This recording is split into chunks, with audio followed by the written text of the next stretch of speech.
Bismillahirrahmanirrahim. Assalamualaikum warahmatullahi wabarakatuh.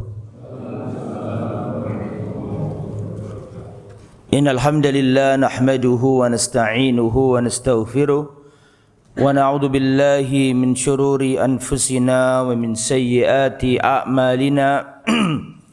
Man yahdihillahu fala mudilla lahu wa man yudlil fala hadiya lahu. Wa asyhadu an la ilaha illallah wahdahu la syarika lah wa asyhadu anna Muhammadan abduhu wa rasuluh la nabiyya wa la rasula ba'dah.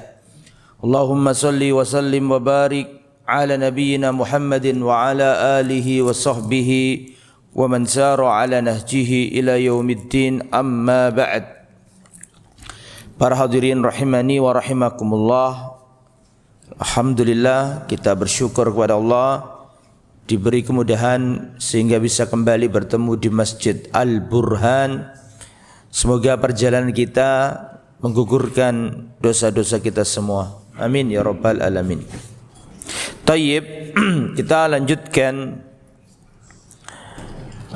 poin ke-26 dari kitab Ushulus Sunnah, yang mana sebagian besar sudah saya jelaskan.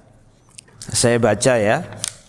26. Wa khairu hadhil umma ba'da nabiyha Abu Bakr As-Siddiq thumma Umar ibn Khattab thumma Uthman ibn Affan, nuqaddimu haula'i thalathata kama qaddamahum ashabu Rasulillah sallallahu alaihi wasallam lam yakhtalifu fi dhalika. Sebaik-baik umat ini setelah Rasulullah adalah Abu Bakar, kemudian Umar, kemudian Uthman bin Affan. Kami mendahulukan mereka bertiga sebagaimana dahulu Rasulullah sallallahu alaihi wasallam juga mendahulukan mereka bertiga atas yang lainnya. Lam yakhtalifu fi dzalik, mereka tidak berselisih tentang keutamaan tiga orang tersebut. Tsumma ba'da haula'i tsalatsa ashabus surah, sesudah mereka bertiga maka ashabu Asyura. Ashabus syura ada 6. Utsman bin Affan, Ali bin Abi Thalib, Abdurrahman bin Auf, Sa'ad bin Abi Waqqas, Talha bin Ubaidillah, dan Az-Zubair bin Awam. Jadi total 6 ashabus syura itu. Berarti Utsman masuk yang pertama tadi, 3 yang utama, plus Utsman juga masuk yang ashabus syura. Kemudian disebutkan di sini 5 ya. Disebutkan di sini 5 karena Utsman sudah masuk di awal. Ya, Ali bin Abi Thalib, Talha bin Ubaidillah, Az-Zubair bin Awam, Abdurrahman bin Auf, Sa'ad, ya kulluhum yasluh lil khilafah. Semua ashabus syura, 6 orang yang ditunjuk oleh Umar bin Khattab itu semuanya berhak, layak dan punya kapabilitas dalam menjadi seorang khalifah. Makanya Umar ketika sebelum wafat ditanya sama para sahabat, "Ya khalifah, istahlif. Wahai khalifah, segera tunjuk siapakah khalifah penggantimu." Maka Umar mengatakan, seandainya Abu Ubaidah ibn al-Jarrah masih hidup, saya langsung tunjuk dia jadi khalifah. Karena aku mendengar Rasulullah bersabda, "Aminu hadhil ummah Abu Ubaidah ibn al-Jarrah." Manusia terpercaya umat ini adalah Abu Ubaidah ibn Jarrah. Hanya saja Abu Ubaidah sudah wafat, maka aku pilihkan untuk kalian 6 orang. Yang 6 orang ini ketika Rasulullah wafat, Rasul ini ridho dengan 6 orang ini. Siapa saja 6 orang ini? Utsman bin Affan, Ali bin Abi Thalib, Talha bin Ubaidillah, Zubair bin Awam, Abdurrahman bin Auf, dan Sa'ad bin Waqqas. 6 orang ini semuanya kata Umar berhak jadi khalifah. Siapapun yang dipilih pas, tidak ada yang enggak pas, semuanya pas. 6 orang ini. Jadi Umar bin Khattab wafat ya menunjuk 6 orang ini untuk memikirkan siapa yang jadi khalifah setelahnya nanti. Nah, dari 6 orang ini Zubair bin Awam mengatakan, saya menarik diri, saya kasihkan jatahku untuk Ali bin Abi Thalib. Talha bin Ubaidillah mengatakan aku mengundurkan diri.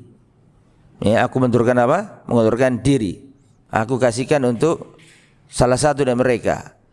Kemudian juga jadi 6 menjadi berapa berarti? 4, betul kan? Betul apa enggak? Dari 6 menjadi 4. Ada yang mundur tadi itu. Kemudian jadi 4 itu tinggal 4 berarti Utsman bin Affan. Kemudian siapa lagi? Ali bin Abi Thalib. Kemudian Abdurrahman bin Auf. Ya, singkat kata akhirnya tinggal 3.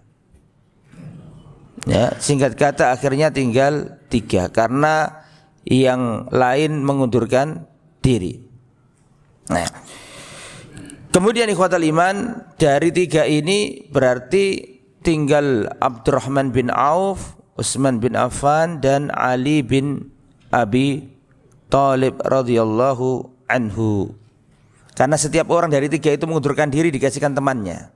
Zubair dikasihkan Ali, Tolha kalau nggak salah dikasihkan Utsman, Sa'd bin Waqqas dikasihkan Abdurrahman bin Auf. Jadi 3, tinggal 3. Karena yang 3 mengundurkan diri, bukan mengundurkan diri, kasihkan jatahnya ke yang lain. Tinggal 3. 3 ini adalah Umar bin Khattab, kemudian Utsman bin Affan, terus Ali bin Abi Thalib, terus Abdurrahman bin Auf. Abdurrahman bin Auf mengundurkan diri dan mengatakan aku yang menjadi penengah dalam hal ini. Ya, akhirnya Abdurrahman bin Auf keliling ke Muhajirin, keliling ke Ansor, minta pendapat para sesepuh sahabat, ya, menerima aspirasi mereka. Singkat kata Abdurrahman bin Auf berkata kepada keduanya, wahai Utsman, engkau adalah menantu Rasulullah 2 kali. Engkau adalah orang yang mulia dan seterusnya. Jika yang terpilih jadi khalifah nanti Ali, maka wajib kau taat kepadanya. Dan jika kau yang jadi, maka engkau wajib menyertakan Ali dalam pemerintahanmu. Pendapat, syura, musyawarah dan seterusnya. Begitu juga dengan Abdurrahman bin Auf berkata kepada Ali bin Abi Thalib radhiyallahu an, wahai Ali, engkau adalah misan Rasul, engkau adalah menantu Rasul, engkau orang yang mulia, sama-sama mulia 2 orang ini. Jika nanti yang terpilih jadi khalifah adalah Utsman, kamu wajib taat kepadanya. Dan kalau engkau yang jadi khalifah, maka engkau wajib menyertakan Utsman dalam setiap urusan musyawarah, nasihat dan seterusnya. Sepakat 2 orang ini saling menjalankan apa yang dikatakan oleh Abdurrahman bin Auf. Kemudian singkat kata Abdurrahman bin Auf bermusyawarah dengan para sahabat senior, orang yang ikut perang Badar dan seterusnya. Singkat kata Abdurrahman bin Auf memilih siapa? Utsman bin Affan, dan Ali pun membaiat Utsman bin Affan. Ya, ketika Utsman mengadakan jihad fisabilillah dengan para sahabat yang lain, Ali juga legowo ikut berperang bersama Utsman. Tidak ada barisan sakit hati, semuanya jadi satu. Nah, itu ceritanya. Kemudian Utsman terbunuh, maka khalifah jatuh di tangan Ali karena Ali dibaiat oleh kaum muslimin. Ya, itu ashabus syura ya. Kemudian setelah itu jadi ya kulluhum yasluhu lil khilafah. Semuanya berhak jadi khalifah. Wa kulluhum imam. Semuanya adalah para pemimpin. Punya kapabilitas untuk mimpin 6 orang yang ditunjuk oleh Umar tersebut. Wa nadhhabu ila fi dzalika ila hadis Ibnu Umar. Ya, hal ini sebagaimana dijelaskan oleh hadis Ibnu Umar, kunna na'uddu Rasulullah sallallahu alaihi wasallam, kunna na'uddu wa Rasulullah sallallahu alaihi wasallam hayyun. Dulu kami itu menghitung di waktu Rasulullah masih hidup. Di waktu Rasulullah masih hidup, kami dulu itu pernah menghitung. Ya. Di waktu Rasulullah masih hidup dan para sahabat masih banyak hidup, dulu kami sempat menghitung bahwa yang pertama itu Abu Bakar, yang kedua itu Umar, yang ketiga itu Utsman. Kemudian kami diam, nggak melanjutkan, sama aja yang lainnya itu sama sahabat. Lah, kami melakukan itu sejak di zaman Nabi dan sejak di zaman sahabat masih banyak hidup. Artinya Rasulullah ridho dengan apa? Peringkat itu Abu Bakar, Umar, terus Utsman. Tsumma min ba'di ashabi syura ahlu badrin minal muhajirin. Sesudah ashabus syura 6 orang tadi, maka tingkatan sahabat setelah ashabus syura 6 orang tadi adalah ahlu badrin minal muhajirin. Orang yang pernah ikut perang Badar dari kalangan muhajirin. Setelah itu yang selanjutnya wa ahlul badri wa ahlu badrin minal ansor. Setelah itu adalah tingkatan berikutnya, yaitu orang ikut perang Badar dari kalangan Ansor. Min ashabi Rasulillah sallallahu alaihi wasallam alal qadril hijrah wasabiqa awalan fa awalan. Jadi kami dulu itu mendahulukan tersebut. Ya, pertama adalah ya Abu Bakar, Umar, Utsman. Ini paten sudah. Setelah 3 orang itu baru tingkatan kedua Ashabus Syura. Ashabus Syura adalah 6 orang formatur yang ditunjuk oleh Umar bin Khattab, yaitu Utsman, Ali, Thalhah bin Ubaidillah, Zubair bin Awam, Sa'ad bin Waqqas, Abdurrahman bin Auf, 6 orang. Nah, setelah 6 orang ini maka Ahlu Badr. Ahlu Badr dari kalangan Muhajirin. Setelah itu Ahlu Badr dari kalangan Ansor. Setelah itu yang mana dulu hijrahnya, ya, dan mana yang lebih dahulu masuk Islam. Itulah tingkatan para sahabat.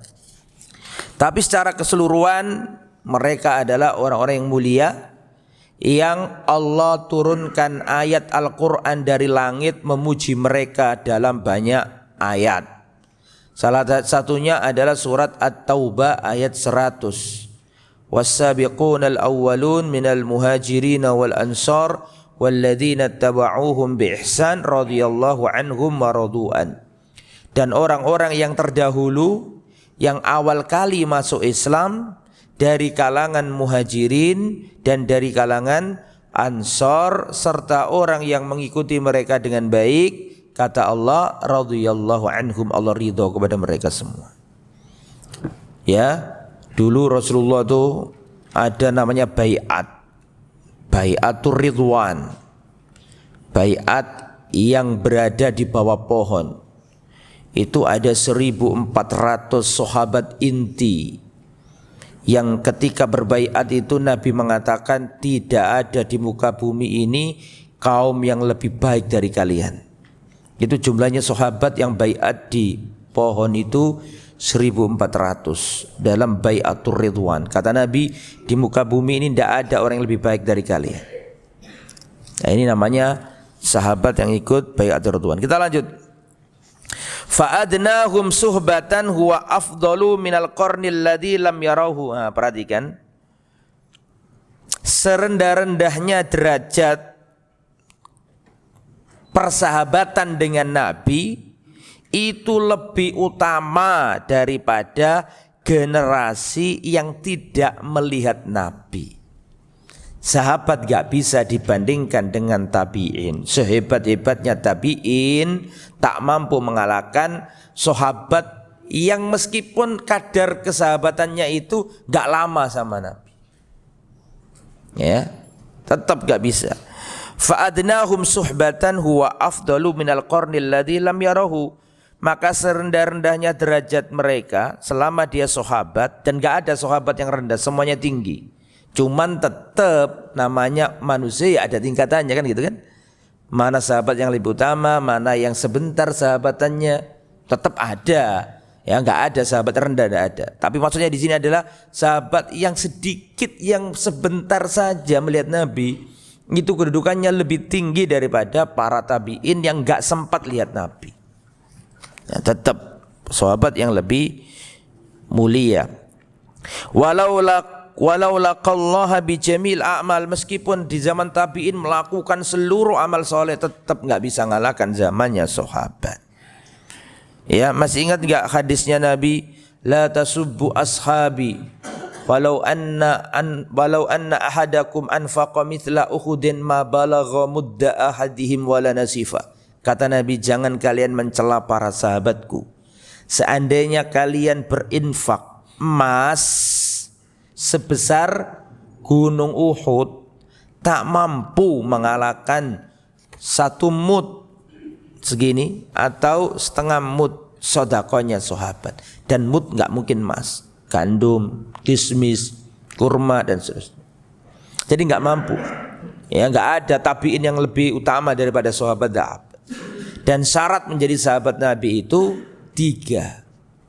Kalau 3 ini terpenuhi ya jadi sahabat Nabi. Kalau 3 ini hilang 1 maka enggak jadi sahabat Nabi. Apa syarat 3 menjadi sahabat Nabi itu? Yang pertama saya bacakan ya, man laqiya an-nabiyya sallallahu alaihi wasallam mu'minan bihi wa mata 'alal iman. Syarat jadi sahabat Nabi itu 3. Yang pertama laqiyan Nabi, berjumpa sama Nabi. Berjumpa sama Nabi, ketemu, ya, pernah melihat Nabi. Kalau nggak ngelihat, nggak ketemu, bukan sahabat.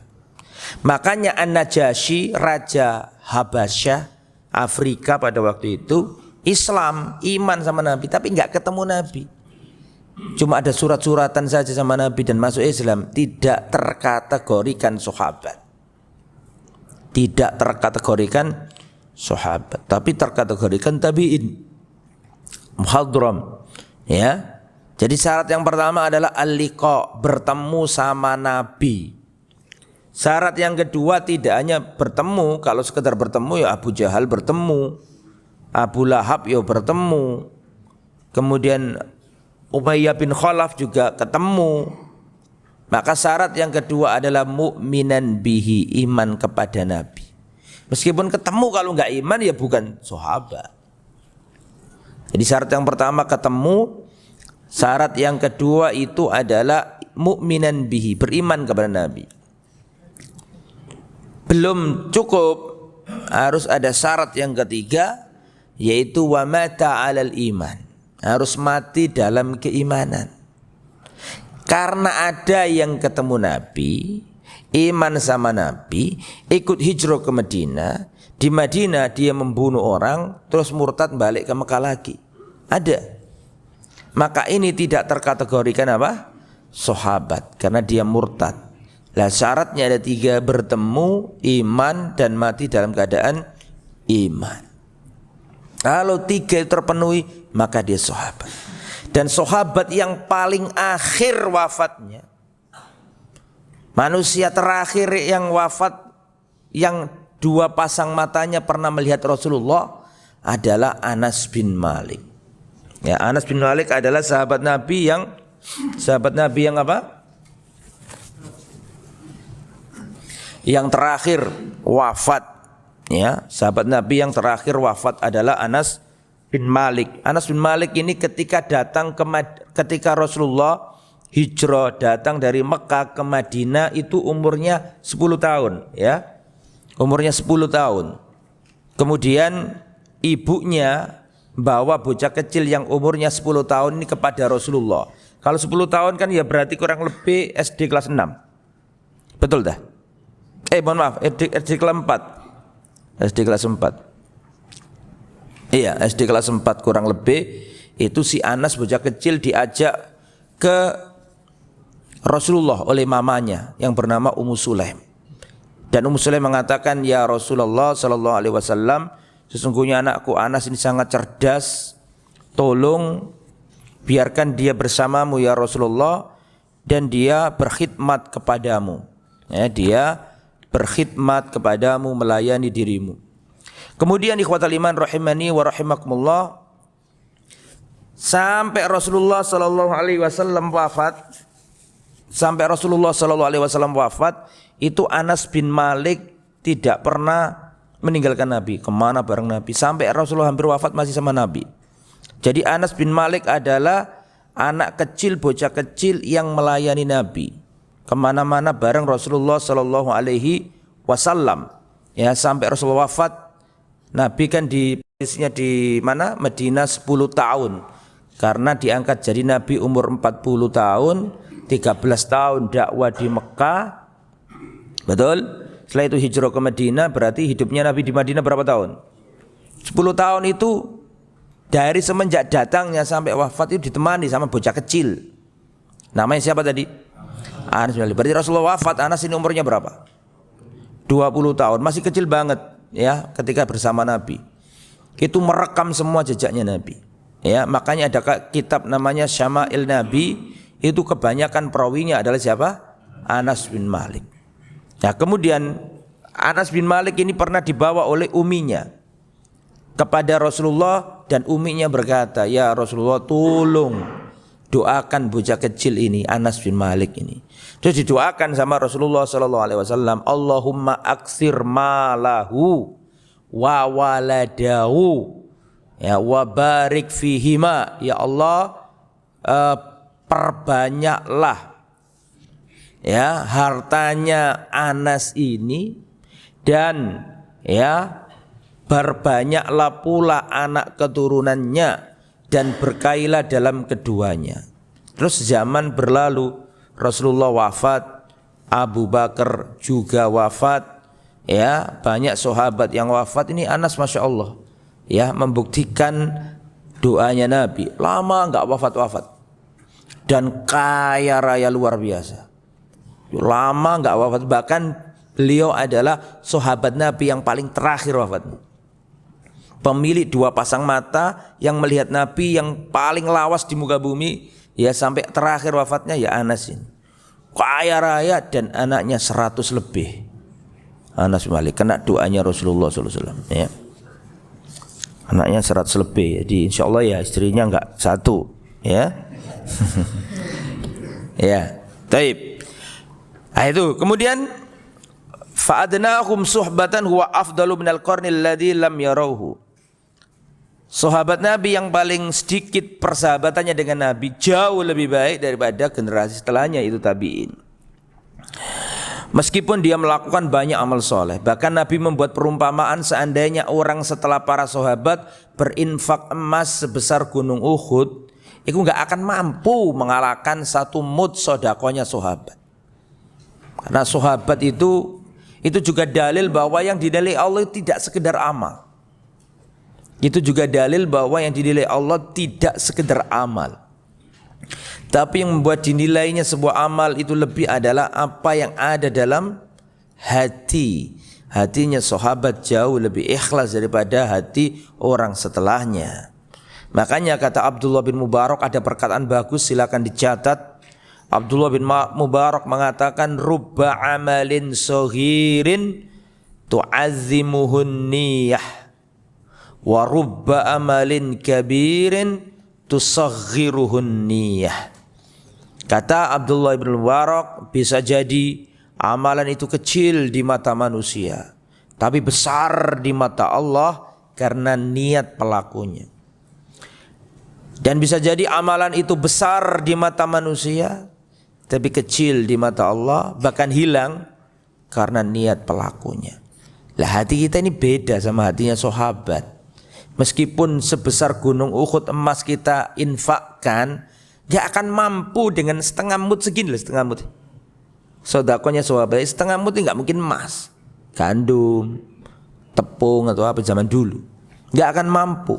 Karena hati kita itu beda sama hatinya sahabat. Makanya Abdullah bin Mas'ud itu pernah berkata, "Nadarallahu fi qulubil ibad fawajada qalba Muhammadin khaira qulubil ibad." Kata Abdullah bin Mas'ud, Allah pernah melihat hati-hatinya manusia yang ada di jagat raya ini.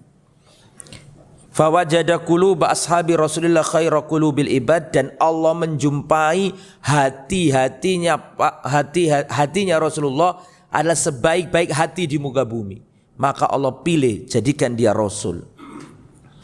Thumma nadarallahu fi qulubil ibad ba'da qalbi Muhammadin sallallahu alaihi wasallam. Setelah itu Allah melihat hati-hatinya manusia yang ada di jagat raya ini. Fawajada quluba ashabi Rasulillah khaira qulubil ibad. Maka Allah menjumpai hati-hatinya para sahabat Nabi ini sebaik-baik hati di muka bumi. Maka Allah pilih mereka menegakkan agama bersama Rasulullah. Jadi nggak boleh kita ya merasa lebih tinggi dari sahabat, tidak bisa ya. Kemudian kana haula'il ladzina sahibun nabiyya sallallahu alaihi wasallam wa ra'awhu wa sami'u minhu wa man ra'ahu bi ainihi wa amana bi walau sa'atan afdalu li suhbati minat tabi'in walau amilu kullal a'malil khair. Kata Imam Ahmad nih, ya, mereka adalah orang-orang yang pernah bersahabat sama Nabi, pernah melihat Nabi dan pernah mendengar dari Nabi. Wa man ra'ahu bi ainihi, maka barang siapa yang pernah melihat Nabi dengan matanya sendiri, wa amana bi, dan beriman sama Nabi, walau saatan, meskipun sesaat doang, afdalu, itu lebih utama karena persahabatannya dengan Nabi, minat tabi'in, bila dibandingkan dengan para tabi'in, walau amilu kulla a'malil khair, meskipun mereka, yaitu para tabi'in, melakukan seluruh amal kebaikan, tidak akan mampu mengalahkan sahabat. Dan itu sudah kita jelaskan kemarin. Kemudian sekarang kita pindah ke poin nomor 28, betul ya? Sudah enggak sahabat lagi, kita pindah pembahasan sekarang.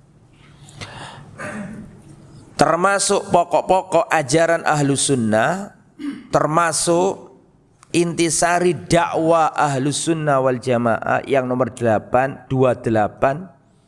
Apa kata Imam Ahmad? Kata Imam Ahmad, was-sam'u wat-ta'atu li a'immatin aw lil a'immati wa amiril mu'minin al-barri wal fajir.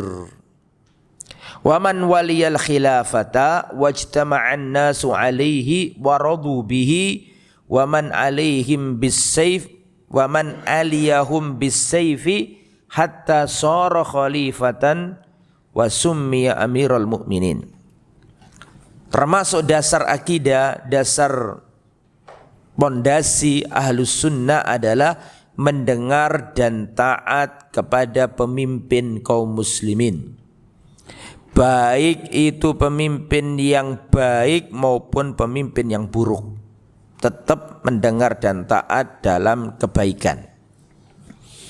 Ya, was-sam'u wat-ta'atu, mendengar dan taat, sami'na wa ata'na, kepada pemimpin kaum muslimin, yang baik maupun yang enggak baik, selama dalam perkara yang apa?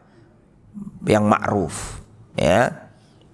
Adapun dia memerintahkan yang enggak ma'ruf, kita tinggalkan.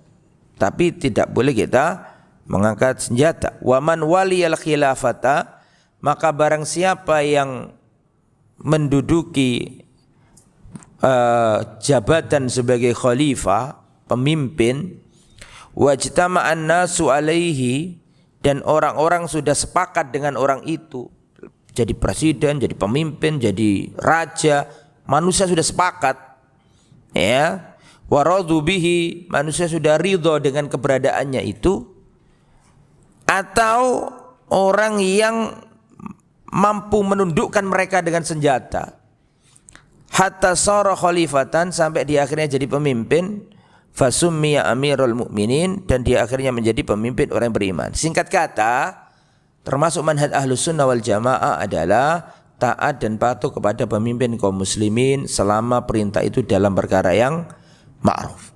Ini adalah termasuk pondasi. Jadi kita tidak diperintahkan untuk memberontak kepada pemimpin yang sah selama pemimpin itu muslim, ya, selama melaksanakan sholat. Tidak boleh kita memberontak kepada pemimpin yang sah. Adapun ada kekurangan, adapun ada ketidakbaikan yang, atau ada sesuatu yang kurang baik, maka kita doakan dan kita kita doakan agar Allah Subhanahu wa taala memberikan petunjuk dan hidayah kepadanya. Ya, jadi dulu itu di zaman seorang tabi'in yang bernama Hasan al-Basri, itu ada pemimpin yang luar biasa bengisnya. Namanya siapa? Zaman tabi'in. Dalam? Najasi. Najasi enggak dolim, Pak. Najasi orang baik. Zaman Rasulullah Najasi, ya. Najasi kan yang menolong para sahabat kan? Masuk Islam bahkan. Bukan Najasi. Ini zaman tabi'in. Zaman tabi'in, di zaman Hasan al-Basri ada pemimpin yang bengis luar biasa. Namanya Al-Hajjaj bin Yusuf. Masa nggak tahu teman? Sering disampaikan, terkenal nih, gampang membunuh. Maka orang-orang turun jalan ingin memberontak. Terus mereka datang ke Hasan al-Basri karena ulama di zamannya, ahli fatwa di zamannya, dan ingin agar tindakan mereka mendapatkan legitimasi dari fatwanya. Maka Hasan al-Basri menasihati mereka, sarungkan pedang-pedang kalian. Mereka sudah turun jalan itu, sudah mau berontak itu. Sarungkan pedang-pedang kalian. Pemimpin yang dolim itu ada dua kemungkinan. Kemungkinan yang pertama, pemimpin yang dolim itu adalah ujian dari Allah. Ujian dari Allah yang dikirim ke orang yang beriman. Maka sebaik-baik orang yang diuji adalah bersabar. Yang pertama. Kemungkinan yang kedua, pemimpin yang dolim itu adalah azab dari Allah kepada kaum yang rusak. Maka tidak ada yang mengangkat ini kecuali memperbanyak istighfar, bertobat kepada Allah. Sarungkan pedang-pedang kalian. Ummalukum a'malukum. Pemimpin-pemimpin kalian itu sesuai dengan amal-amal kalian. Kalau kalian baik, Allah kirim pemimpin yang baik. Kalau kalian rusak, pasti akan ada yang lebih rusak yang akan memimpin kalian. Dan itu ada ayatnya. Wa kadzalika nuwalli ba'dadh-dhalimina ba'dhan bima kanu yaksibun. Maka dari itulah kami kuasakan orang dolim atas orang dolim lainnya. Bima kanu yaksibun, karena perbuatan yang mereka lakukan. Saya ulangi, pahami betul ayat ini.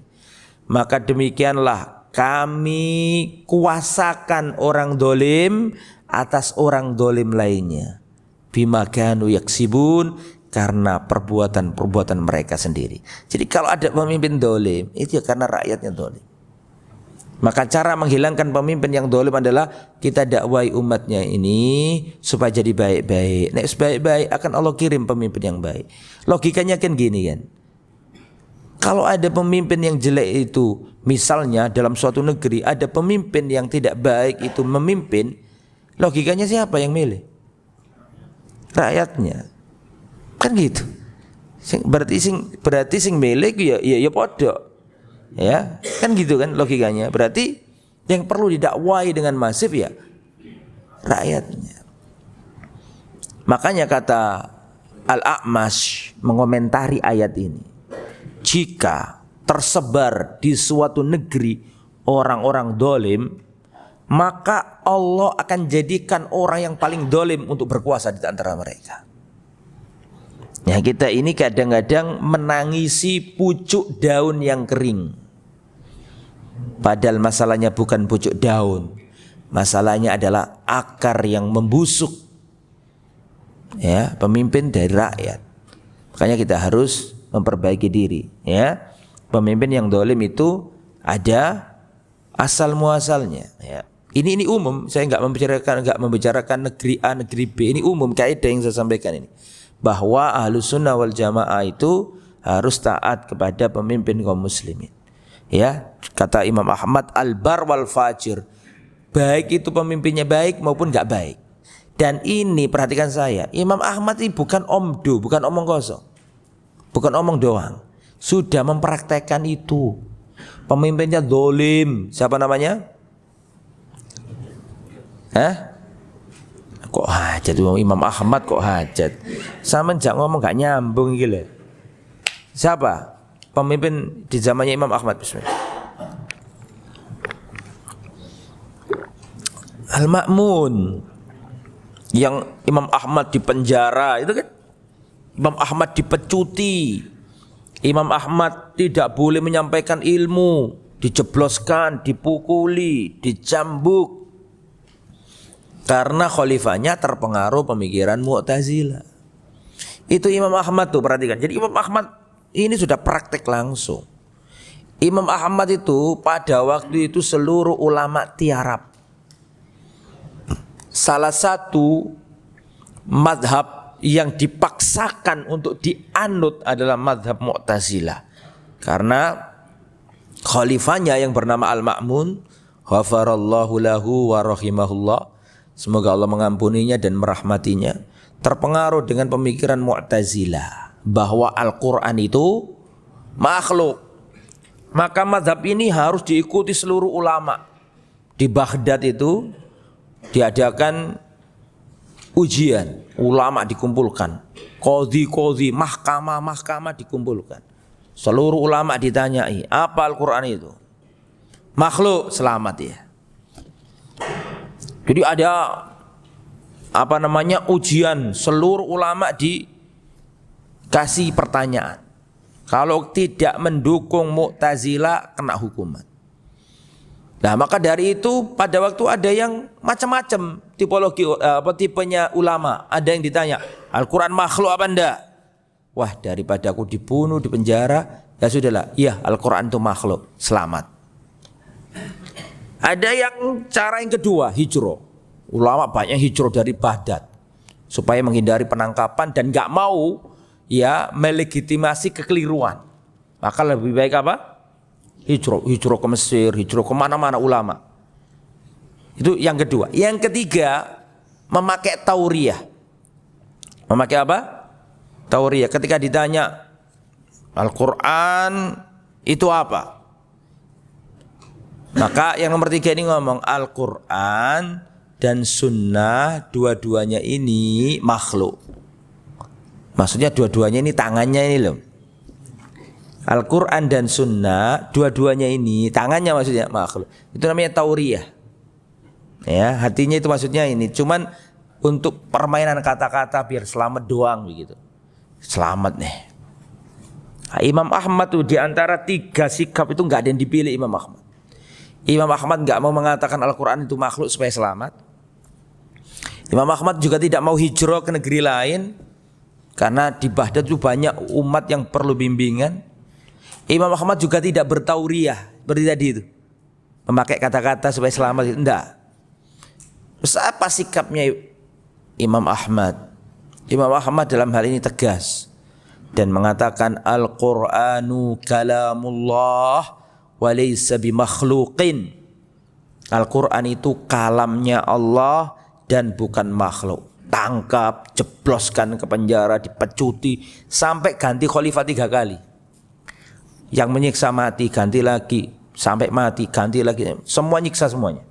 Sampai 3 periode. Semua nyiksa siapa? Imam Ahmad. Teruji itu Imam Ahmad itu kata para ulama, sabarnya Imam Ahmad kala itu adalah sabar yang wajib. Ya paham? Sabar pada waktu itu adalah sabar yang wajib. Karena kalau pada waktu itu Imam Ahmad ikut-ikutan dan Imam Ahmad mengatakan apa Al-Quran itu? Al-Quran adalah makhluk, sesat semua manusia di muka bumi. Benteng terakhir. Makanya Imam Ahmad enggak mau. Sebagian ulama mengatakan sabarnya Imam Ahmad itu adalah sabar yang wajib. Dan beliau punya masa banyak di Baghdad, banyak yang setia kepadanya. Kalau dia mau berontak bisa aja. Tapi tidak mau. Padahal itu jelas-jelas keliru. Karena apa? Karena pemberontakan itu akan membahayakan, memafsadatkan, menghancurkan. Ya, kita jangan terprovokasi dengan ajakan-ajakan untuk kudeta, pemberontakan. Ya, gini loh, rukun Islam ada berapa sih? Rukun Islam ada berapa? 5. Yang pertama apa? Syahadat, asyhadu alla ilaha illallah wa asyhadu anna muhammadar rasul. Di Indonesia ini diakomodir, betul? Dibuatkan KTP, KTP-nya ada kolom apa? Agama, dibuatkan KUA, orang kalau mu'alaf ada aturannya, ya kan? Dijaga. Artinya nggak ada masalah itu. Kedua, sholat. Adakah Adakah di Indonesia orang sholat dilarang? Tidak ada. Jangankan dilarang, mau di instansi negara aja ada masjid semua kok. Betul apa enggak? Tolong jawab, betul apa enggak? Instansi-instansi resmi negara ini lah. Semua ada masjidnya, enggak ada yang enggak masjid, semua ada. Sholat no problem. Ya, di negara lain belum tentu. Ada yang harus bawa KTP, catat nama. Di Arab pun ada negara kayak gitu. Ada orang lulusan Jamiah Islam Medina, Universitas Islam Medina. Ada orang atau pemuda lulusan Universitas Islam Medina balik ke negaranya, nggak bisa ngapa-ngapain, dicekel sama negaranya, nggak boleh dakwah, nggak boleh apa. Kita di sini mau dakwah, mau sholat, mau mengadakan daurah, nggak pernah diintervensi negara, kita diberi kebebasan. Itu dua, sholat. Terus masalah apa lagi? Zakat, dibuatkan badan khusus. Namanya apa? Basnas, betul ya? Dikoordinir, bahkan kalaupun nggak mau ikut Basnas, buat sendiri di masjid juga nggak dilarang, betul? Kebebasan sudah. Setelah zakat apa? Puasa. Puasa pun ditentukan kapan mulainya, ya? Kapan akhirnya, badan ada alat-alat canggih, ada lapan, itu semua ikut mendukung. Bahkan sidangnya ditentukan oleh negara. Berarti kan nggak liberal, maksudnya nggak liberal lepas gitu. Urusanmu gak urusan negara. Ini nggak ada menterinya, dibuatkan rapat, mengakomodir, kan gitu. Nah, terus yang nomor berapa ini? Haji, apalagi haji, ya. Pemerintah mondar-mandir ngelobi dan seterusnya. Nah, cuman mesti ada kekurangan, mesti. Sekaben dunia itu ada kekurangan nih, betul apa enggak? Nah, rukun Islam ada di negeri ini. Syahadat, sholat, zakat, puasa, haji, semua diakomodir, nggak ada yang dipaksakan. Ya. Ada pada kekurangan yang sabar, urusan dunia, sabar, urusan dunia jalan Allah.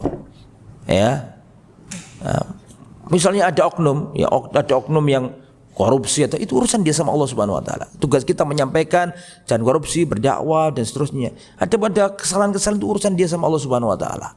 Nah, kita sebagai rakyat harus banyak-banyak bersyukur. Ya, bersyukur banget kalau kita tahu teman-teman kita di negara lain luar biasa sulitnya berdakwah. Kita ini harus apa? Banyak bersyukur. Gini nggak ada di negara ini, nggak boleh kayak gini buat apa kumpul-kumpul harus izin dan alhamdulillah di sini tidak ada, kita bebas mau apa. Ada pada kekurangan-kekurangan ya kita perbaiki, kita doakan. Bisa dipahami kira-kira? Ya, Imam Ahmad lebih dahsyat dari ini. Imam Ahmad lebih dahsyat dari ini. Ya, ini nggak dahsyat sama sekali, nggak ada apa-apa. Imam Ahmad dipecuti, bayangkan. Ya, ada seorang namanya Imam Ibnu Makhlad. Imam Ibnu Makhlad ini dari negeri Andalusia. Andalusia itu mana? Spanyol. Baqi bin Makhlad kalau nggak salah namanya. Ya, Imam Ibnu Makhlad ini orang Spanyol. Zaman itu namanya Andalusia. Dia ini dengar ada ulama terkenal, mercusuarnya ilmu. Namanya Imam Ahmad bin Hanbal yang ada di mana? Di Baghdad, Irak. Bayangkan Spanyol lagi. Spanyol, Eropa. Karena saking pengennya nimba ilmu ke Imam Ahmad. Imam Ahmad nih perhatikan, Imam Ahmad ngambil ilmu hadis diantaranya dari Imam Syafi'i. Imam Syafi'i ngambil ilmu hadis dari Imam Malik. Imam Malik nimba ilmu dari tabi'in yang namanya Nafi'. Nafi' nimba ilmu dari sahabat Nabi yang bernama Abdullah bin Umar. Abdullah bin Umar nimba ilmu dari Rasulullah. Ahmad bin Hanbal, Syafi'i, Malik, Nafi', Abdullah bin Umar, Rasulullah. Punya sanad nyambung ke Rasulullah. Maka orang berlomba-lomba datangi Imam Ahmad karena banyak punya hadisnya Nabi. Di antaranya lelaki dari Spanyol. Namanya siapa tadi? Namanya siapa? Al-Imam Ibnul Makhlad. Makhlad ini berangkat dari Spanyol. Zaman itu gak ada pesawat. Nyabrang melalui Selat Gibraltar. Selat yang memisahkan benua Afrika dengan Eropa, ikut Maroko, masuk di Al-Maghribil Arabi, ya daerah Afrika Utara yang paling barat ya, termasuk Maroko itu. Maroko berangkat ke mana? Ke timur otomatis kan? Ya di antaranya ada Aljazair, ada Tunisia, ada Libya, mau sampai Mesir. Mesir setelah itu Syam, setelah Syam terus lagi ke ke timur sampai ke Irak. Nyampe di Irak ternyata beliau tanya-tanya, ternyata Imam Ahmad dicekal. Bayang no, sudah melewati kesulitan-kesulitan, mungkin di tengah jalan dia ini kehabisan bekal, jauh. Mungkin dia kerja dulu dan seterusnya sampai ke Baghdad. Ternyata kata orang Jawa dilala. Ngerti dilala ya? Ternyata di Baghdad itu Imam Ahmad diapakan? Dicekal, tidak boleh nyampaikan ilmu sama sekali. Gitu loh, Imam Ahmad tuh nggak balelo. Beliau tetap tinggal di rumahnya, tidak menyampaikan ilmu. Sampai akhirnya Imam Ibnu Makhlin tanya-tanya ke orang, mana rumahnya Imam Ahmad? Kata orang-orang, Imam Ahmad nggak boleh ngapa-ngapain, nggak dicekal, nggak boleh menyampaikan ilmunya. Jadi tahanan rumah lah gampangnya, atau iyalah gitulah, diboikot. Setelah itu tunjukkan aku mana rumahnya Imam Ahmad, ditunjukkan. Untuk pintu dibukakan oleh Imam Ahmad. Man anta, anda ini siapa? Ibnu Makhlad, dari mana? Ana jitu min baladin ba'idin. Saya datang dari negeri yang sangat jauh. Al-Misr, dari Mesir. Ab'ad min dal, lebih jauh dari Mesir. Al-Maghrib al-Arabi, dari Maroko sana. Bukan, bahkan lebih dari itu. Aku datang dari negeri Andalusia, Spanyol. Loh, Anda kesini mau apa? Saya ingin belajar hadis kepadamu, ingin mendengar riwayat-riwayat tentang Rasulullah dulu, hadis-hadisnya. Kata Imam Ahmad, mohon maaf saya nggak bisa, karena pemerintah telah mencekal saya. Khalifahnya namanya siapa tadi? Al-Ma'mun, ganti khalifah kedua, ya tetap gitu juga sama, sampai ketiga. Baru setelah itu cucunya itu yang baik, Imam Ahmad dibebaskan, namanya dipulihkan, Ahlus Sunnah ditolong, Mu'tazilah disikat. Jadi sempat menguasai istana kekhalifahan. Pemikiran apa tadi? Mu'tazilah. Buku-buku filsafat Yunani diterjemahkan ke bahasa Arab. Seperti Aristoteles, Socrates, Plato, ya, itu semua diterjemahkan. Nah, ini tambah rusak. Ya, karena pemikiran Mu'tazilah. Nah, intinya aku nggak bisa ngajari kamu. Aku dicekal oleh siapa tadi? Pemerintah. Kata Imam Ahmad. Bagaimana imam kita sudah, aku datang dari negeri yang sangat jauh, masa pulang dengan tangan hampa?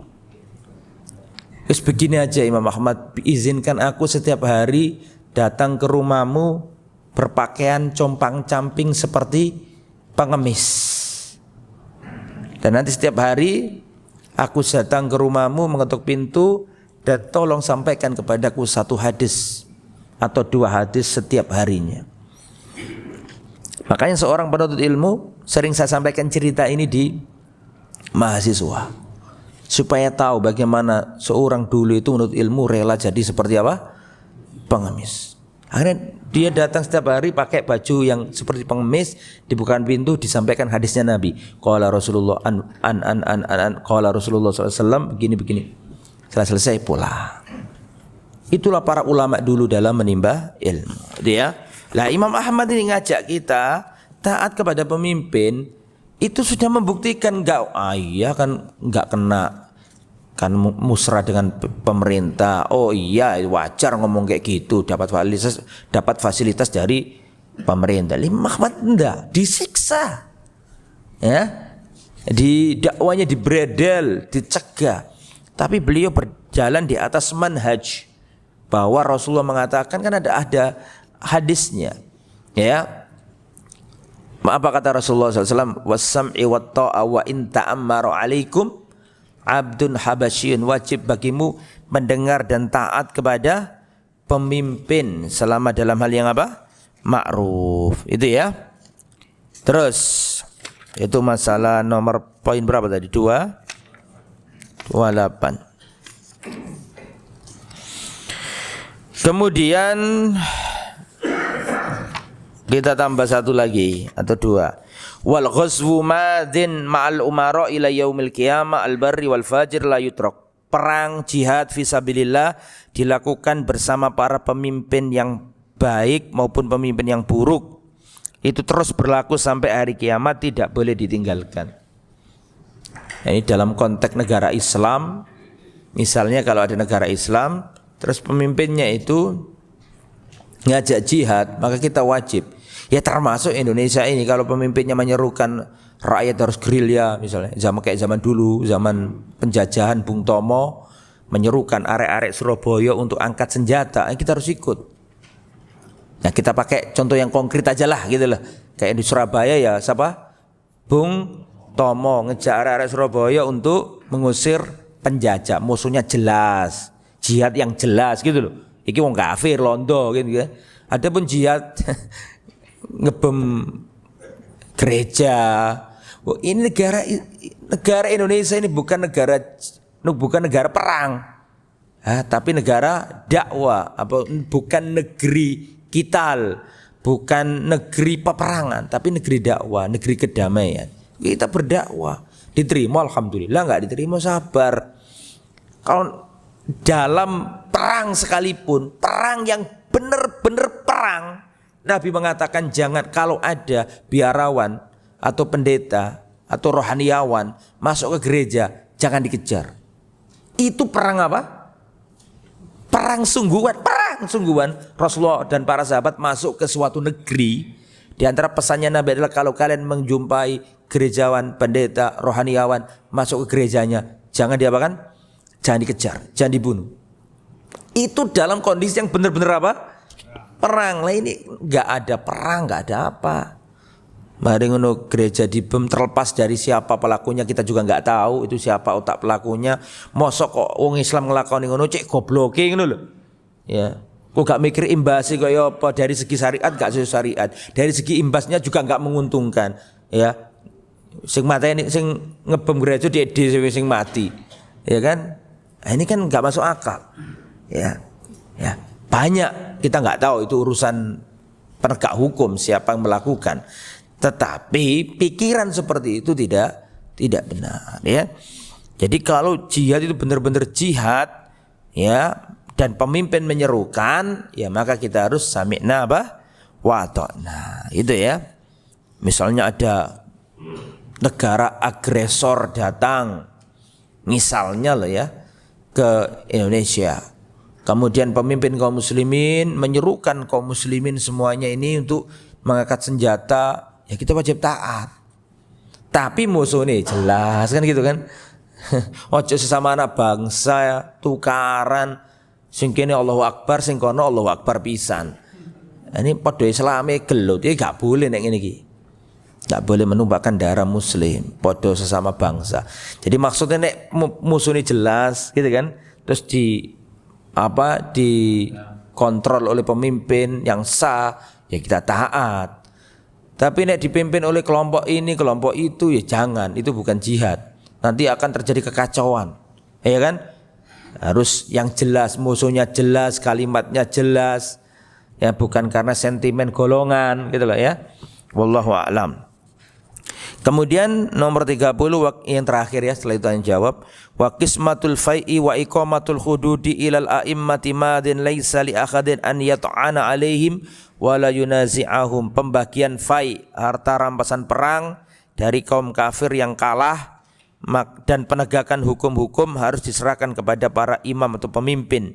Tidak boleh bagi siapapun untuk mencela dan menyelisihinya. Ya hudud ya, kalau hukum itu masih kelihatan umum, sebenarnya itu iqamatil hudud, menegakkan had. Ya, jadi harus menegakkan had, seperti potong tangan, orang mencuri potong tangannya, orang berzina diapakan? Dirajam jika sudah punya suami atau istri. Tapi kalau masih jejaka kok melanggar zina maka dicambuk 100 kali. Ya, itu harus ditegakkan ya. Dan itu yang menegakkan adalah tugasnya pemimpin, tidak boleh perorangan. Di tengah jalan kita lihat orang mencuri ditangkap rame-rame terus dipotong tangannya, nggak boleh. Harus ada legalitas yang memayungi hudud tersebut. Nah, kalau negara kita belum, ya kita harus sabar. Tak boleh kita kemudian membuat gerakan sendiri, hukum jalanan. Ketika lihat ada orang berzina ditangkap rame-rame terus dirajam, tidak boleh. Nggak boleh, karena harus ada legalitas hukum. Kalau itu dibiarkan rusak nanti. Rusak, faudhah, kan terjadi kekacauan. Harus yang memegang itu adalah pemerintah yang sah. Nah, kalau belum ya kita nggak boleh main hakim sendiri. Kita nggak boleh main hakim sendiri, ya. Wallahu a'lam bishawab. Itu ya. Besok kita lanjutkan ke 31 dan seterusnya, insyaallah setelah ini cepat, ya. Dan kitab ini cepat selesai nanti insyaallah. Nanti ada pembahasan tentang surga dan neraka juga ini, ya. Taib, sampai sini 30, poin 30. Besok poin 30 selesai, ya. Berarti besok 31. Masih banyak yang belum punya kitab, ya. Jadi agak kurang nyambung. Jadi harus kalau bisa punya kitabnya. Silakan kalau ada pertanyaan.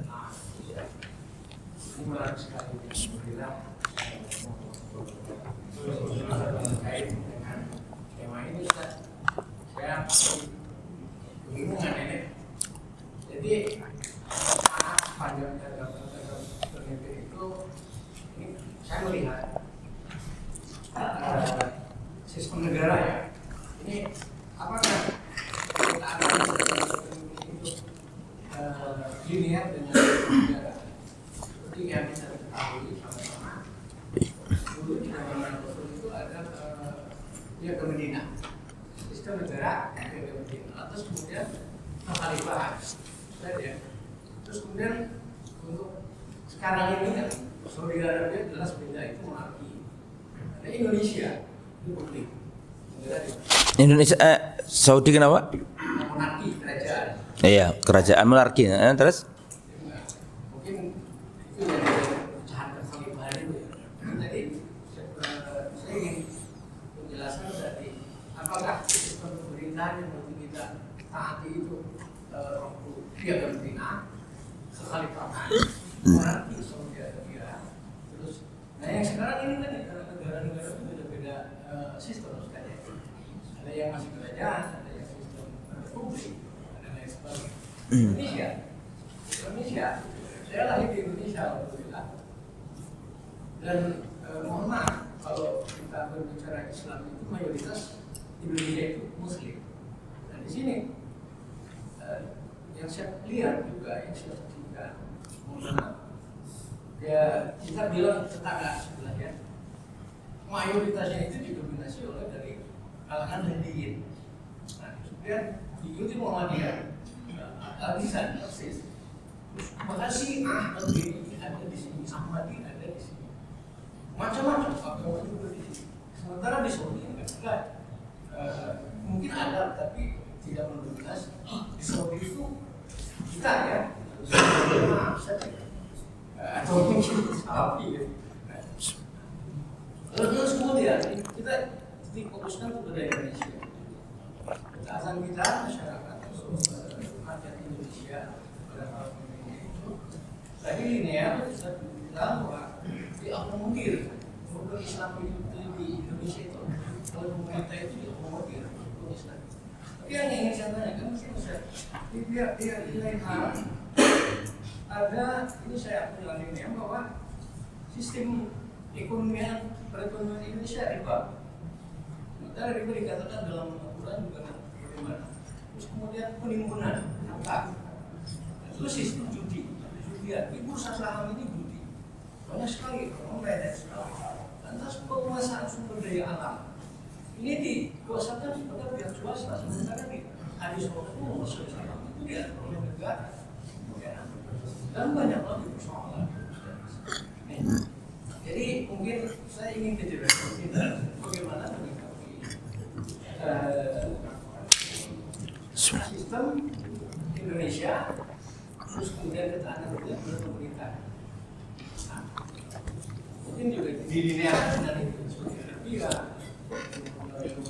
mereka tidak yang dominasi, salah bisa Islamnya sendiri ini kita beda. Misalkan menurut kita ini, menurut pemerintah, sementara tetangga kita, tentang real, misalnya aku Muhammadiyah, kita sementara Demokrat, kita demokrasi. Demo itu diakomodir, Ustaz. Kritik itu diakomodir. Turun ke jalan itu diakomodir. Sah, undang-undang ada.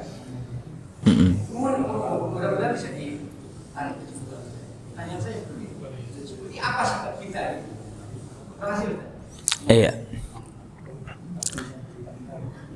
Tidak semua sistem kekhilafahan itu menegakkan Islam. Ya, bahkan diam dulu, yang lain diam dulu. Diam dulu. Biar saya enggak pecah konsentrasinya, dengarkan baik-baik. Jadi selepas kekhalifahan Khulafaur Rasyidin itu namanya kekhalifahan, tapi hakikatnya monarki semua. Muawiyah kan khalifah pertama tuh. Raja pertama Islam. Kan 4 doang yang Khulafaur Rasyidin, termasuk Hasan tapi umurnya enggak panjang kan gitu kan. Terus ganti Muawiyah. Muawiyah setelahnya sudah monarki. Setelah Muawiyah dikasihkan ke anaknya namanya Yazid. Jadi berabad-abad kita menamai khalifah. Setelah dinasti Abbasiyah 100 tahun lebih atau kurang lebih ya, tumbang ganti Abbasiyah. Abbasiyah itu berabad-abad. Semua itu monarki semua.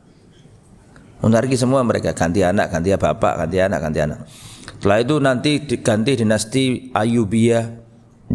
Dan nanti dinasti sampai terakhir Turki Utsmani. Statusnya kekhalifahan Turki Utsmani. Tapi apakah potong tangan ditegakkan di situ? Belum tentu juga. Apakah tapi statusnya kekhalifahan kaum muslimin. Tapi sebenarnya hakikatnya mereka monarki. Ya. Tetapi berhak untuk dikatakan itu khalifah. Tapi apakah kekhalifahan mereka itu seperti kekhalifahannya apa? Khulafaur Rasyidin? Jelas jauh beda kan gitu kan. Tapi tetap mendengar dan taat dalam kewajiban. Dalam perkara yang ma'ruf. Ada hadis yang itu sebenarnya sudah menjawab pertanyaannya antum. Kata Rasulullah SAW, akan datang zaman-zaman kediktatoran, ya kan? Akan datang zaman-zaman kediktatoran, kesewenang-wenangan, dan akan muncul para pemimpin yang mereka berhati apa? Coba berhati apa? Kamu nggak pernah dengar hadis ini? Ya, yang berhati setan. Akan ada pemimpin-pemimpin yang berhati setan. Berhati setan. Saya mau tanya, tolong dijawab. Iman tempatnya di mana? Yang namanya berhati setan itu menyelisih Nabi apa enggak? Menyelisih syariat Islam apa enggak? Pasti. Bukan rupanya seperti setan loh. Kalau rupanya seperti setan masih mending. Kata Nabi, nanti akan datang zaman kesewenang-wenangan. Betul sampai sini? Jelas? Akan datang pemimpin yang tidak mengambil sunnahku, tidak mengambil ajaranku. Berarti jelas bukan syariat Islam yang dipakai. Ya kan gitu kan? Dan akan muncul para pemimpin yang mereka manusia berhati setan. Bayangkan, hatinya itu hati setan. Apa enggak jelas-jelas ini kerusakan yang sangat apa? Fatal. Ya Rasulullah, bagaimana kalau kami menjumpai masa itu? Apakah kami akan angkat senjata dan akan apa? Menggulingkannya? Apa kata Rasulullah? Ma'aqamus sholat, selama mereka menegakkan sholat. Tidak ada perumpamaan lebih dahsyat dari hadis ini. Tidak mengambil ajaranku. Mereka manusia berhati. Aku gak bisa bayangkan manusia berhati setan itu koyo obat, kan welek banget loh hati ini. Gak ono keapian belas. Tapi kata Nabi, selama dia apa? Sholat, jangan diberontak. Itu sudah. Adapun tafrik republik, monarki, kesultanan, itu kan jeneng-jeneng dunyo kan. Itu hanya duniawi yang menamai ini sultan, ini amir, ini raja, ini presiden. Ini urusan dunia, namai macam-macam boleh. Tapi lihat konteksnya, Nabi tadi mengatakan akan muncul para pemimpin yang hati mereka berarti apa? Syed. Itu perumpamaan yang luar biasa itu.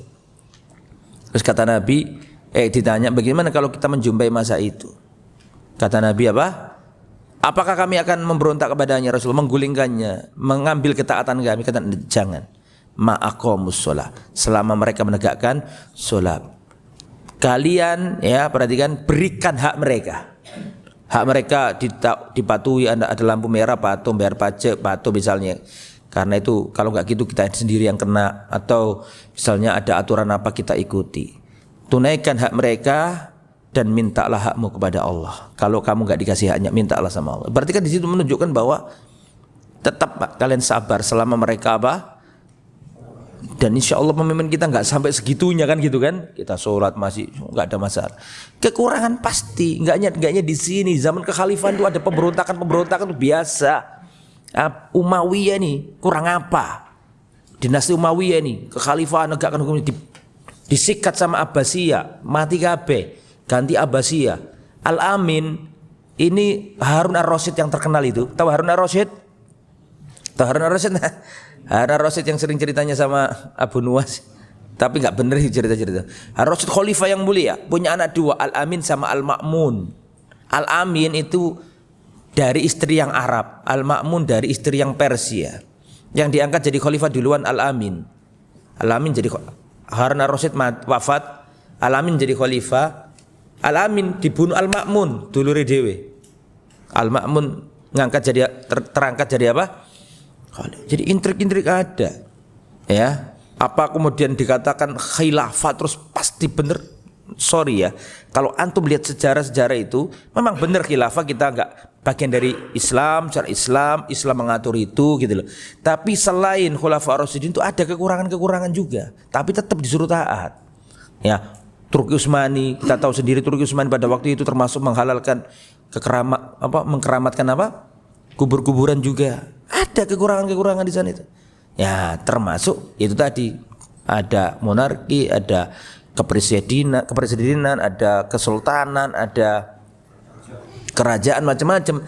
Tapi kembalikan ke hadis tadi itu. Dan itu masalah duniawi ya, sumber daya alam. Terus masalah apa tadi itu? Korupsi, judi. Ini kesalahannya Al-Ma'mun lebih fatal dari itu. Kesalahannya Al-Ma'mun adalah akidah. Paham nggak? Masalah khalqul Quran lebih fatal dari itu. Bukan sekedar masalah duniawi lagi. Ini sudah menyapai ranah agama. Tapi Imam Ahmad mengatakan as-sabr. Ya, kita harus sabar. Karena kalau itu terjadi chaos entek kayak Suriah entek kabeh, Libya entek, tambah rusak. Koyok-koyok pengen nabi padahal entek.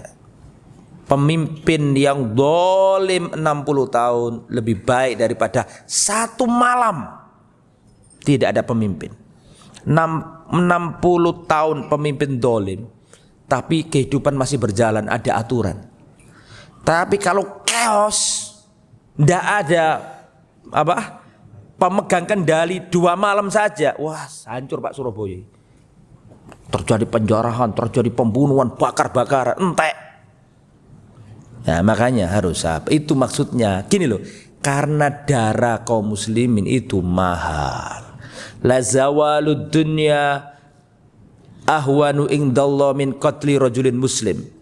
Ya perhatikan, hilangnya dunia ini lebih ringan di sisi Allah daripada satu darah muslim tertumpah. Ya. Karena saking mahalnya darah kaum muslim, makanya harus sabar. Kekurangan tuh ada. Sama lihat bab fikih, Bab fikih dari toharo, solat, haji, puasa, wakil. Kita ini yang belum diterapkan di Indonesia itu bab hudud. Kabeh diterapno kabeh, tinggal hudud. Ini kurang, tapi ya kita ya berdoa semoga dikasih yang terbaik oleh Allah Subhanahu wa taala. Ada memberontak enggak? Antum di kekurangan iya ada, kita sepakat kekurangan itu mesti ada, namanya wong apik kabeh mesti ono oknum-oknum mesti ada ya, tapi tetap kita enggak boleh memberontak. Saya ngatakan memberontak loh ya, memberontak boleh angkat senjata, menggulingkan revolusi ya. Karena itu berkaitan sama darah-darah kaum muslimin. Ya.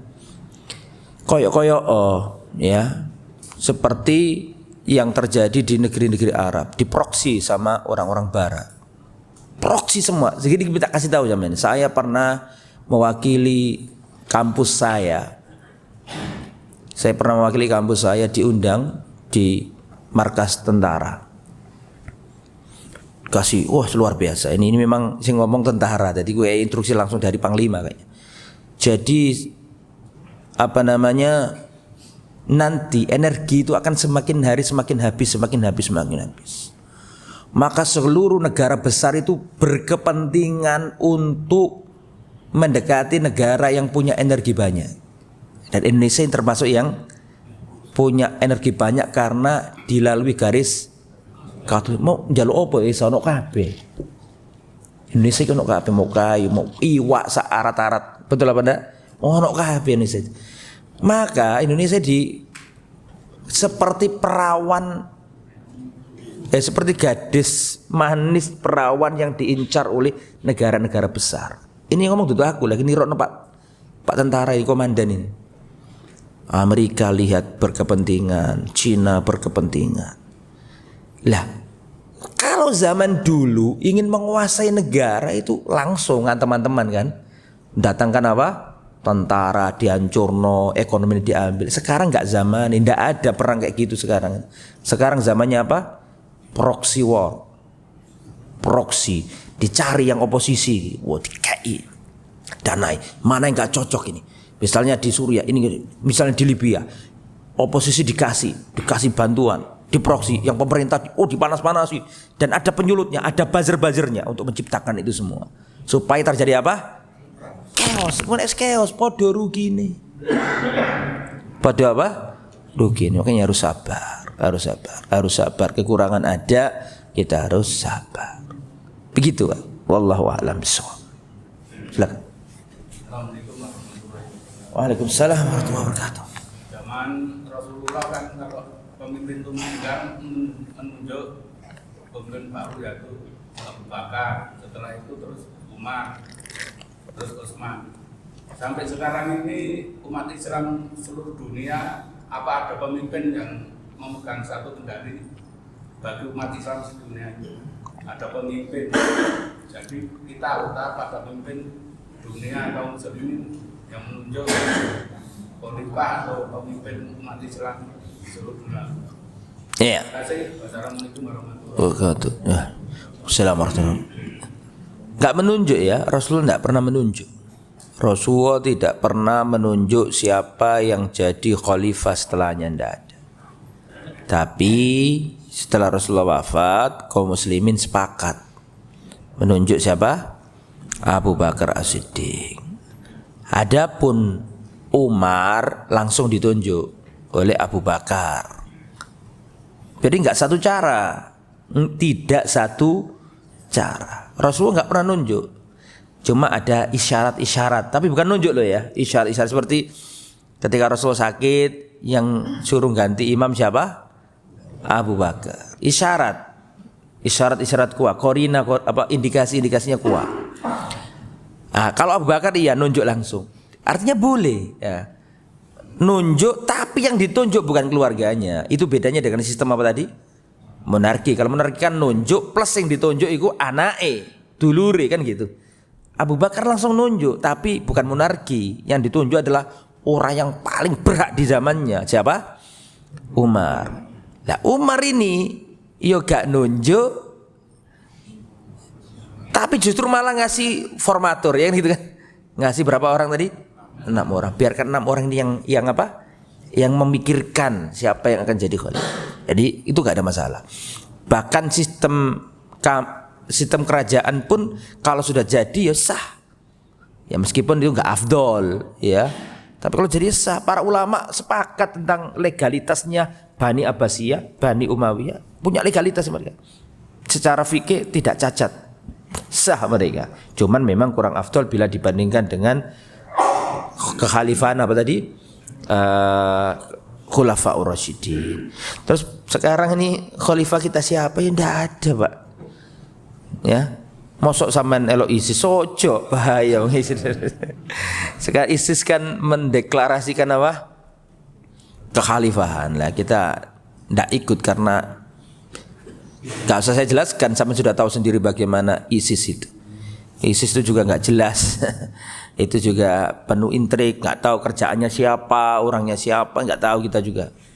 Ya, kita nggak usah ikut ya. Sekarang kita ini di bawah payung pemerintahan yang sah, negara Republik Indonesia. Yuk gitu pemimpin kita. Ya, nggak ada khalifah satu. Dulu iya ada. Selesai. Jadi kekhalifahan itu kita jelaskan sejarah loh ya, bukan berarti kita ini HTI ya. Ini jelaskan sejarah tentang kekhalifahan. Kekhalifahan itu dari zamannya Abu Bakar tuh berabad-abad.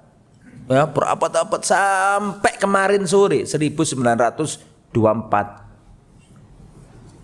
Belum 100 tahun khilafah itu hilang dari kaum muslimin.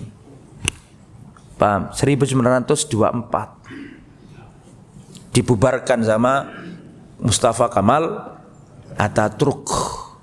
Kemudian Turki dijadikan republik. Akhirnya dulu itu semua Turki Utsmani Pak, sampai Samudra Pasai, sampai Demak Bintoro, kerajaan Islam Demak. Dulu itu di bawah payungnya Turki Utsmani di sana.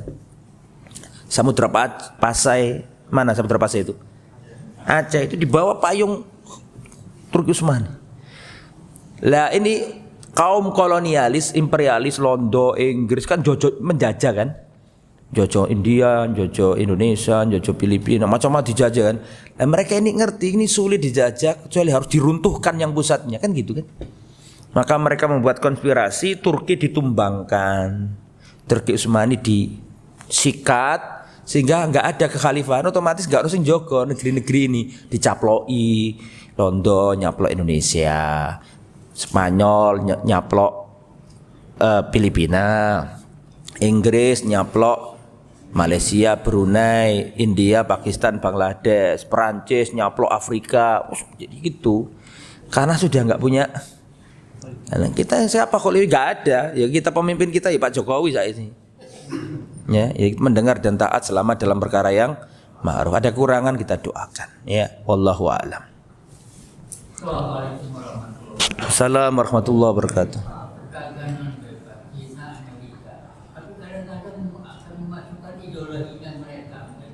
Gimana Pak? Memasukkan ideologinya mereka, Palestina, Amerika, dulu ke Belanda, negara-negara seakan-akan negara itu sudah mayoritas Islam dan ideologi mereka. Iya, tidak diragukan lagi Pak. Sekarang itu perangnya kayak gitu, mendekati para politisi di suatu negeri supaya ideologi negara asing itu masuk. Itu sudah memang gitu. Logikanya perangnya itu gak seperti dulu perang antar negara. Sekarang itu negara itu sendiri diadu. Itu di mana-mana gitu. Mau di Libya yang sekarang hancur-hancuran, mau di Yaman, proksi. Ngerti proksi tak sama ini? Proksi itu intinya gini. Di suatu negara itu dilihat sama orang luar. Mana yang berpotensi apa? Konflik. Iki dipanasi. Supaya tukaran. Nek tukaran kan lemah. Nek lemah diintervensi negara asing. Itu sekarang itu perangnya gitu semua. Nggak ada perang ya kecuali sekarang ini Rusia sama apa? Ukraina. Itu pun dia tarik ulur kepentingan itu, ya kan? Ada kepentingannya mereka dan kita nggak bakas itu karena itu kita ngaji loh, nggak bakas itu ya. Cuman ini kan karena ada pembahasan harus mendengar dan taat kepada pemimpin kaum muslimin. Gitu ya, wallahu alam. Dulu zamannya Utsman bin Affan ya dituduh kayak gitu, dituduh gak kompeten, dituduh nepotisme, dituduh kebanyakan kabar burung pada waktu itu. Terus banyak orang terprovokasi ingin mengkudeta siapa? Utsman padahal menantunya Nabi, manusia yang paling mulia di zamannya dan dijamin masuk surga.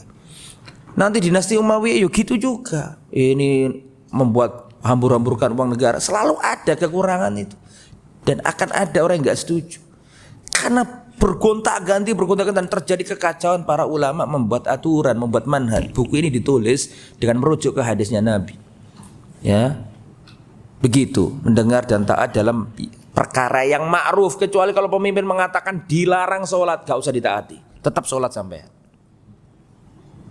ya, wajib buka jilbab ketika sekolah, jangan ditaati karena ini perkara yang apa? Ini perkaranya nggak ma'ruf. Tapi kalau perkara itu ma'ruf, selama itu ditata dengan kebaikan, misalnya nek kau pengen nikah meneh, kudu datang ke KUA, ya kudu nurut. Itu dibuat untuk kemaslahatan. Atau apalagi contohnya, kalau lampu merah harus, kok disebut contohnya kok tadi tuh ya. Kalau lampu merah harus mandek.